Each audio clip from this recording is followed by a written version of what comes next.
Hey guys, welcome back to our value investor channel. आप सभी को हमारे यूट्यूब चैनल पे मैं तहे दिल से वेलकम करता हूं। तो गाइस, आज का वीडियो काफ़ी इंटरेस्टिंग होगा। ओके, और आज की वीडियो में हम बात करेंगे रेडिको खैतान के स्टॉक के बारे में, जो कि एक दिन में लगभग 6.5 से 7% वो टूट चुका है और वो कितना नीचे जा सकता है और आगे के क्या टारगेट्स रहेंगे, हम सारा डिस्कशन करेंगे। ओके, तो गाइस, ये वीडियो काफ़ी इंटरेस्टिंग होगा, आप स्किप नहीं कीजिएगा। अगर आप स्किप करेंगे तो हो सकता है कोई इंपॉर्टेंट इन्फॉर्मेशन आपसे मिस हो जाए। ठीक है, तो बात करेंगे रेडिको खैतान के बारे में। ठीक है, मैं बहुत ही लेमेंस लैंग्वेज में बात करूँगा गाइस, आम आदमी के भाषा में समझाने का कोशिश करूँगा। ओके, मैं ज़्यादा टेक्निकल या फिर ज़्यादा मैं अपना नॉलेज नहीं दिखाऊंगा आपको। एज सिंपल एज दैट, मतलब इतना सिंपलेस्ट वे में बताऊंगा जैसे कि जो आम आदमी है उसको भी समझ में आए। ठीक है, तो रेडिको खैतान क्या करती है भाई? रेडिको खैतान शराब बनाती है, पहली बात तो ये। ठीक है, अच्छा, इनका बहुत सारे ब्रांड्स हैं जो कि बहुत ही पॉपुलर हैं। उसमें से कुछ ब्रांड का नाम है इनका, जैसे विस्की हो गया, ओके, 8 PM विस्की हो गया, बरमुडा रम हो गया, बहुत सारा चीज़ है। ओके, कंटेशा रम हो गया, बहुत सारा चीज़ है। ओके, जो पीते होंगे उनको आइडिया होगा। तो ये अल्कोहलिक प्रोडक्ट्स बनाती है, अल्कोहल में डील करती है, बोलने का ये मतलब है। ठीक है, अच्छा, तो सर इनका थोड़ा ब्रांड हमको बता दीजिए। और देखो, इनका जो टोटल कैपेसिटी है बनाने का 150 मिलियन लीटर्स का है। ओके, तो रेडिको खैतान लगभग 150 मिलियन लीटर्स का इनका कैपेसिटी है बनाने का, राइट। अब ये जो आपको स्क्रीन में दिख रहा है, ये इनका कुछ ब्रांड्स के ये कुछ ब्रांड्स हैं इनके जो कि पॉपुलर हैं, आप कह सकते हो किसका, आपका रेडिको खैतान का। ठीक है, तो देखो रामपुर आपको दिख रहा है यहाँ पर, और भी है 8 PM विस्की है जो कि काफ़ी फेमस है मेरे ख्याल से। बाकी जो पीते होंगे उनको आइडिया होगा, राइट। अब नेक्स्ट चलते हैं, नेक्स्ट स्लाइड पे। अब देखो, रेडिको खैतान का ये जो शेयर है, फ्राइडे वाले दिन एक क्लोजिंग दिया 977 रुपये का। ठीक है, और इसका आप 5 ईयर्स का चार्ट देखोगे, देखो 5 ईयर्स का ये टोटल रिटर्न कितना दिखा रहा है, 692% का रिटर्न दिखा रहा है। ठीक है, अच्छा, ठीक है, आगे चलते हैं। अगर आप बात करोगे इनके जो कंपटीटर्स हैं, इनके जो पीयर्स हैं, कौन कौन पीयर्स हैं भाई? ये लोगों हैं पीयर्स इनके। सर पीयर्स मतलब जो इनके कंपटीटर लोग हैं। ओके, आप देखोगे यूनाइटेड स्पिरिट्स है, यूनाइटेड ब्रीवरीज है, फिर तीसरा नंबर पे आता है तुम्हारा रेडिको खैतान, किस मामले में? मार्केट कैप के हिसाब से। ठीक है, अच्छा, उसके बाद आता है ग्लोबल स्पिरिट्स, GM ब्रीवरीज, फिर आता है तुम्हारा तिलक नगर इंडस्ट्रीज़, और भी बाकी सारे आते हैं। ठीक है, अच्छा, ये तो आ गया। तो इसके सारे ये सब क्या, कौन है? कंपिटिटर्स लोग हैं जिनको आपको पता होना चाहिए, जिसका रेडिको खैतान का जो मार्केट कैप है 13,000 करोड़ का, मतलब 13,067 दिखा रहा है। हाँ, 13,000 करोड़ का है लगभग। ठीक है, अभी इसके अलावा अगर आप देखोगे, ये है रेडिको खैतान का। अब हम थोड़ा फिनेंशियल चेक करेंगे, राइट। अगर आप देखोगे तो रेडिको खैतान का, ठीक है,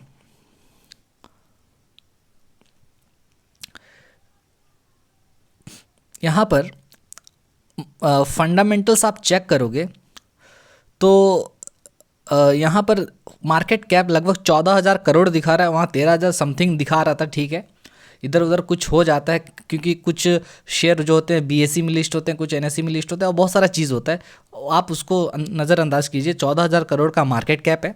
ठीक है, और इनका रिटर्न ऑन इक्विटी है 16% का। हाँ, और EPS इनका है 21 रुपये का। ठीक है, वहीं डिविडेंड यील्ड है 0.23% का, और इनका बुक वैल्यू है 141 रुपया। ठीक है, इसके अलावा PE रेशियो है इनका 50 रुपीज़ का, PV रेशियो 7.82, और इंडस्ट्री का PE है 40.82। अब समझो मैं क्या बोलना चाहता हूँ। आप एक चीज़ नोटिस करोगे कि रेडिको खैतान का मार्केट कैप 14,000 करोड़ है। ठीक है, पहली बात तो ये, यानी इसको ग्रो होने का बहुत सारा पोटेंशियल है इस कंपनी को, क्योंकि ये 3 नंबर पे आता है मार्केट कैप वाइज। ठीक है, इसके अलावा इसका अगर आप बस PE देखो ना भाई, PE इंडस्ट्री का है 40 का। इंडस्ट्री का कितना है? पूरे इंडस्ट्री का जो PE है वो है 40 का। ओके, जबकि इसका है 50, और बाकी लोगों का देखोगे तो इससे भी ज़्यादा है। ठीक है, जो कि इसको अट्रैक्ट करता है इस स्टॉक को। पी का मतलब क्या होता है, पी रेशियो का मतलब होता है कि हम इसके 1 रुपया कमाने के लिए, अगर ये कंपनी 1 रुपया कमाती है तो हम उसको 1 रुपया के बदले कितना रुपया देने के लिए तैयार हैं, हम उसको अभी 50 रुपया देने के लिए तैयार हैं अगर वो 1 रुपया प्रॉफिट कमाती है तो। अच्छा, और पीवी रेशियो ये बताते हैं कि ये इसका जो प्राइस है, ओके, अभी का जो प्राइस है, मार्केट प्राइस जो है कंपनी का अभी का, वो उसके बुक वैल्यू के कितना गुना है, तो ये 7 गुना है, मतलब थोड़ा सा हाँ महंगा है, 7 गुना है, ठीक है। अब इसके अलावा अगर फिनेंशियल्स चेक करोगे तो ये है रेवेन्यू का ग्राफ इनका। आप देखोगे रेवेन्यू का ग्राफ क्या गजब का भाग रहा है ना। देखो 17 में 4,868 करोड़, 6,200 करोड़, 8,000 में अगर राउंड फिगर लूँ तो ये 5 हो गया, 6,000, 8,000, 9,000, 10,000 करोड़, ऐसा बढ़ते जा रहा है। 2021 तक का है ये ग्राफ, ठीक है। वहीं प्रॉफिट अगर देखें नेक्स्ट स्लाइड में आपको प्रॉफिट दिख रहा होगा। देखो प्रॉफिट गजब का जा रहा है ना, प्रॉफिट भी गजब का है चल रहा है। अच्छा, इसके अलावा नेक्स्ट चलते हैं नेक्स्ट स्लाइड पे। अब मैं आपको कुछ इसका मैं क्यों इस स्टॉक में इंटरेस्टिंग हूँ मैं वो भी बताऊंगा। देखो शेयर होल्डिंग इनका अगर देखोगे तो प्रमोटर का कितना था 2020 में, 40% का, ठीक है। आप ठीक से इसको याद रखना क्योंकि स्लाइड अब नेक्स्ट में चेंज करूँगा तो आपको पता चलेगा।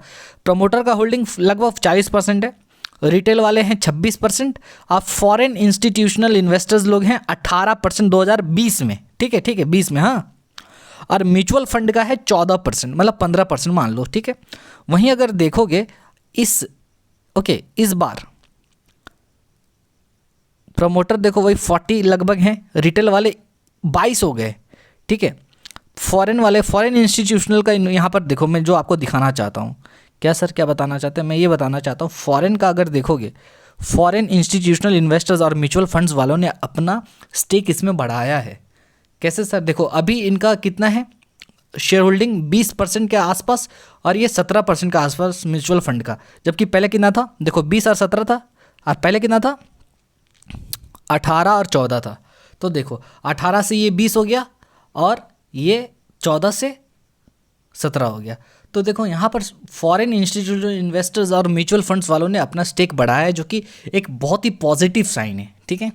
अच्छा, अब चलते हैं इसका थोड़ा जो स्कोर कार्ड एक बार चेक करेंगे। स्कोर कार्ड अगर चेक करेंगे तो आपको पता चलेगा इसका फिनेंशियल का स्ट्रेंथ जो है लगभग 67% के आसपास है, मतलब 68% कह सकते हो, ठीक है। वैल्यूएशन अगर देखें तो 100 में से 23 पॉइंट इसको मिला है, जो कि बताता है कि थोड़ा एक्सपेंसिव है। और वहीं टेक्निकल पॉइंट्स देखें तो 100 में से 49 मिले हैं, जो बताता है कि टेक्निकली ये न्यूट्रल है। अच्छा, ओके, अब मैं आपको कुछ बताना चाहता हूँ। क्या बताएंगे सर, देखो अब मैं आपको कुछ मूविंग एवरेज बताऊंगा। मूविंग एवरेज ये बता रहा है कि अभी ये जो स्टॉक है वो बियरिश मोड में चला गया है, मतलब अब वो नीचे गिरता जा रहा है, तो उसको बियरिश मोड में आप कह सकते हो। इसके अलावा इसका मूविंग एवरेज अगर देखें, मूविंग एवरेज देखो गाइस, तो आपको पता चलेगा क्या है। पहले 20 दिन का देखो, ठीक है, फिर 50 दिन का, फिर 100 दिन और फिर 200 दिन का मूविंग एवरेज, ठीक है। अब देखो 20 दिन का मूविंग एवरेज कितना है, 1101 है, ठीक है। 50 दिन का 1114 है, 100 दिन का 1060 है और 200 दिन का कितना है 910 है। मतलब समझे, अभी का जो प्राइस चल रहा है वो कितना चल रहा है, 977 रुपये चल रहा है। कितना चल रहा है, 970 रुपये के आसपास इसका अभी का करंट प्राइस है, ठीक है। जो कि ये बताता है कि ये अपने 200 डेज के मूविंग एवरेज को टच करने वाला है, ये बता रहा है। समझ में आ रहा है, ओके। मतलब क्या, प्राइस बहुत जल्दी ही 910 के पास आ सकता है, ऐसा ज़रूरी नहीं कि आएगा, आ सकता है, ठीक है। अच्छा ठीक है, नेक्स्ट चलते हैं। नेक्स्ट अगर देखोगे तो इसका सपोर्ट और रेसिस्टेंस कहाँ बन रहा है अगर देखेंगे तो पहला अगर सपोर्ट अगर देखें, सपोर्ट, ठीक है, तो जो पहला सपोर्ट बन रहा है वो बन रहा है आपका 1024 पर, जो कि वो सपोर्ट को वो तोड़ चुका है। दूसरा सपोर्ट बन रहा है 999 पर, जो कि वो भी सपोर्ट तोड़ चुका है। तीसरा बन रहा है 960 पर, जो कि अभी देखेंगे, अभी क्योंकि अभी जो प्राइस चल रहा है 970 पे है। थर्ड सपोर्ट पे वो सपोर्ट ले पाता है कि नहीं देखेंगे। वहीं फर्स्ट रेसिस्टेंस 1090 है, दूसरा है 1130, तीसरा है 1154 का, ठीक है। अच्छा इसके अलावा RSI इसका देखोगे ना, RSI जो हमारे लिए इम्पॉर्टेंट है, मैं वही बता रहा हूँ आपको, जो आपको ईजिली समझ में भी आए। RSI है 29.6 का, मतलब ये बता रहा है, रिलेटिव स्ट्रेंथ इंडेक्स ये बता रहा है कि भैया अभी जो ये जो शेयर है, जो स्टॉक है, राइट, ओवर सोल्ड जोन में आ चुका है, ओवर सोल्ड जोन में, मतलब क्या कि बहुत गिर चुका है और ख़रीदने लायक है, मतलब इसका मतलब ये है, राइट। इसके अलावा अगर देखें तो इसने कितना रिटर्न दिया है पिछले 1 महीने में, 6 महीने में, साल भर में, सारा चीज़ अगर आप देखोगे पिछले 1 महीने में 20.5% का इसने रिटर्न दिया है, वो भी नेगेटिव रिटर्न, मतलब 20% गिर चुका है ये 1 महीने में। 3 महीने में 7% गिर चुका है, 6 महीने में 10-10.5% का रिटर्न दिया और 1 साल में 86% का रिटर्न दिया है। ठीक है सर, ओके, मतलब ओवरऑल 1 साल में अच्छा रिटर्न दिया है। ओके, अब हम इसका कुछ स्ट्रेंथ, वीकनेस, अपॉर्चुनिटीज़ और थ्रेट्स के बारे में बात करेंगे। अगर आप स्ट्रेंथ के बारे में बात करें तो देखोगे आपको कुछ ये सारी चीज़ें पता चलेंगी। क्या सर? देखो, सबसे पहले गाइस, इसका जो कैश फ्लो है वो अच्छा खासा बढ़ रहा है सर, मतलब कंपनी के बिजनेस में जो कैश का फ्लो हो रहा है ना अपने बिजनेस से, वो अच्छा खासा आ रहा है। इसके अलावा कंपनी का पिछले 2 साल का जो रिटर्न ऑन इक्विटी है वो इम्प्रूव हो रहा है। ओके, इनका जो रिटर्न ऑन एसेट है वो भी अच्छा इम्प्रूव हो रहा है पिछले 2 साल से। इनका पिछले 2 क्वार्टर में जो रेवेन्यू है वो भी बढ़ रहा है, इनका प्रॉफिट भी वो भी बढ़ रहा है, प्रॉफिट्स और रेवेन्यू दोनों बढ़ रहा है पिछले 2 क्वार्टर से। इनका नेट प्रॉफिट भी पिछले 2 साल से बढ़ रहा है। ठीक है सर, आगे इनका बुक वैल्यू जो है वो भी इम्प्रूव हो रहा है। क्या बात है। इसके अलावा क्या सर, कंपनी का जो प्रोमोटर का जो होल्डिंग है वो 0 प्लेज है, मतलब सर, मतलब प्रमोटर ने, मतलब कंपनी का जो मालिक है वो अपने हिस्सेदारी को गिरवी नहीं रखा है, जो कि पॉजिटिव साइन इंडिकेट करता है। इसके अलावा फॉरेन इंस्टीट्यूशनल इन्वेस्टर्स लोगों ने क्या किया है, इस पे अपना शेयर होल्डिंग को बढ़ाया है इस शेयर में। ठीक है, जो कि बहुत ही अच्छा स्ट्रॉन्ग चीज़ इंडिकेट करता है। ठीक है, ये रहा आपका स्ट्रेंथ। वहीं वीकनेस अगर देखें तो कुछ वीकनेस भी हैं, जैसे अभी प्राइस टूट रहा है तो उससे रिलेटेड कुछ वीकनेस है। देखो, अगर वीकनेस की बात करें तो सबसे पहले कंपनी का जो खर्चा है कि नहीं, लॉन्ग टर्म प्रोजेक्ट का खर्चा वो भी बढ़ रहा है।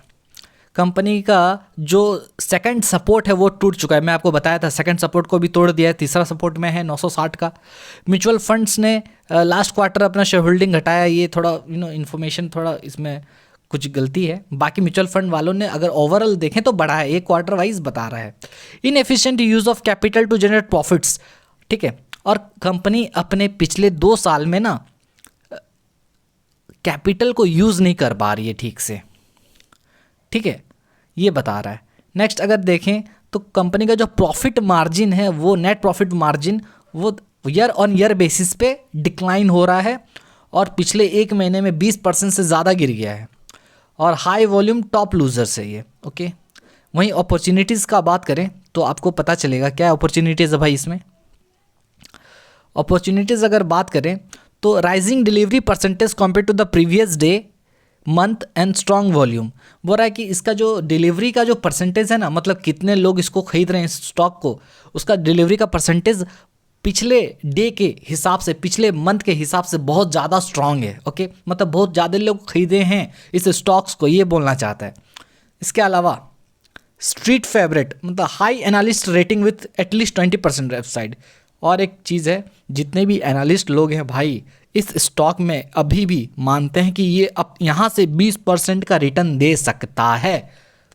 ठीक है, ये एक अपॉर्चुनिटीज़ है। Oh my god. या थ्रेट्स में बात करें तो guys, stock in down trend most likely to cross below SMA 200। अभी तो बताया था आपको, है ना, कि इसका जो 200 दिन का जो मूविंग एवरेज है, ये सिंपल मूविंग एवरेज बोल रहा है, उसको क्रॉस करने वाला है। ठीक है, अच्छा, स्टॉक्स विथ हाई पी, इसका जो पी है 40 से ज़्यादा है। ठीक है, इसके बाद हम इसका रिजल्ट को एनालिसिस करेंगे, क्योंकि अभी क्या हुआ था, इसका क्वार्टरली रिजल्ट आया था। अच्छा सर, हाँ, तो इसका रिजल्ट कैसा रहा उसके बारे में बात करेंगे। ठीक है सर, तो देखो इसका रिजल्ट जो आया है वो अगर क्वार्टरली बेसिस पे देखें तो आपको पता चलेगा कि इसका देखो इस क्वार्टर मतलब क्वार्टर 3 में इसका जो टोटल इनकम हुआ, ओके, वो था 3,308 करोड़ का, ठीक है सर। जबकि पिछले quarter just before third quarter मतलब क्वार्टर 2 में 3,078 करोड़ का, तो लगभग 7.5% बढ़ा। वहीं नेट प्रॉफिट 80 करोड़ हुआ इस क्वार्टर में, जबकि पिछले क्वार्टर 73 करोड़ था, 8.32% बढ़ा। ईपीएस 5 रुपये 92 पैसा इस साल हुआ, जबकि पिछले मतलब यही क्वार्टर के जस्ट पिछले वाले क्वार्टर में 5.47 था, तो ये भी 8% बढ़ा है। मतलब ठीक ठाक बढ़ा है आप कह सकते हो क्वार्टरली बेसिस पे अगर कंपेयर करें तो। वहीं अगर हम देखेंगे इसका ईयर ऑन ईयर कंपैरिजन, ठीक है सर, अगर ईयर ऑन ईयर कंपैरिजन देखें तो आपको क्या पता चलेगा सर। देखो अब हम ईयर ऑन ईयर कंपैरिजन करेंगे, मतलब क्या सर, हम इस साल के क्वार्टर को पिछले साल के क्वार्टर से कंपेयर करेंगे। तो इस साल के क्वार्टर में जैसे मैंने आपको ऑलरेडी बताया कि 3,308 करोड़ का टोटल इनकम हुआ है कंपनी का, और पिछले साल के इसी क्वार्टर में कंपनी ने 3,040 करोड़ कमाया था, जो कि 8.81% टोटल इसका इनकम बढ़ा है ईयर ऑन ईयर कंपैरिजन अगर करें तो। क्वार्टर का ईयर ऑन ईयर कंपैरिजन करें तो अभी लगभग 79 करोड़ कंपनी का नेट प्रॉफिट है, जबकि पिछले साल 84 करोड़ था, जो कि ये बताता है कि कंपनी का जो नेट प्रॉफिट है लगभग 5.89% गिर चुका है। अच्छा, अभी ईपीएस है 5.92, जबकि पिछले फिनेंशियल में क्वार्टर 3 में इसका 6.30 था, जो कि ये बताता है कि इसका ईपीएस भी गिरा है ईयर ऑन ईयर बेसिस पे। तो मेन ये बात है कि ईयर ऑन ईयर बेसिस पे इसका जो जो रिज़ल्ट है लोगों को अच्छा नहीं लगा, जो लोग इन्वेस्टर्स लोगों को जो है आप कह सकते हो अच्छा नहीं लगा इनका ये रिज़ल्ट। इसके अलावा अगर 9 मंथ्स का देखोगे तो आपको क्या पता चलेगा, 9 मंथ्स में अगर आप देखो तो 22% का इनका टोटल इनकम बढ़ा, नेट प्रॉफिट इनका 4.64% बढ़ा, और ईपीएस 4.52% बढ़ा है, ठीक है, जो कि लोगों का एक्सपेक्टेशन ये था कि और ज़्यादा बढ़ना चाहिए, ठीक है। जबकि अभी 9,273 करोड़ का टोटल इनकम है इनका, ठीक है। तो बात ये है, तो लोगों का एक्सपेक्टेशन को ये मीट नहीं कर पाए, जिसके वजह से लोग क्या कर रहे हैं, धड़ाधड़ शेयर बेचते जा रहे हैं, जिसके वजह से शेयर गिर चुका है, लेकिन शेयर में कुछ ऐसा खराबी नहीं है। अच्छा, तो सर आप क्या करें, आप बताइए। अब हुआ क्या, रेडिको खैतान का आईसीआईसीआई ने 1450 का टारगेट दिया है, ठीक है, और ये टारगेट इन्होंने कब दिया था, 30 सितंबर 2021 को दिया था, ठीक है। और बहुत सारे एनालिस्ट लोग ये भी कह रहे हैं कि भैया ये कम से कम 20% का तो यहाँ से प्रॉफिट दे सकता है, आप लोग को रिटर्न दे सकता है। अगर आप इन्वेस्ट करोगे लगभग 20% तो आराम से निकाल ही लोगे इस शेयर से, ऐसा स्टॉक है। और मैं अपना पर्सनल व्यू बताता हूँ इसमें गाइस। देखो बात ये है कि जिस तरह से लोगों का क्या होगा ना, लोगों का इनकम बढ़ेगा, डिस्पोजेबल इनकम बढ़ेगा, तो क्या होगा, लोग ज़्यादा एक्सपेंडिचर करेंगे, ठीक है, लोग ज़्यादा खर्च करेंगे। और लोग जैसे ही ज़्यादा खर्च करेंगे तो लोग क्या करते हैं, ये जो वाइन्स वगैरह है उनका भी कंजम्पशन ज़्यादा होगा।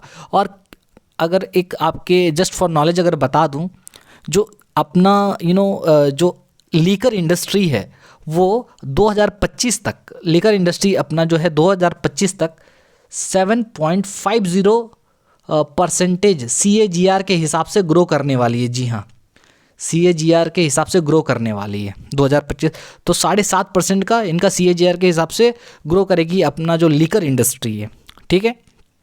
इसके अलावा कंपनी में कुछ प्रॉब्लम नहीं है, कंपनी बहुत ही फिनेंशियली बहुत ही स्ट्रांग कंपनी है, जबकि इसका डेट भी ना के बराबर है, ओके।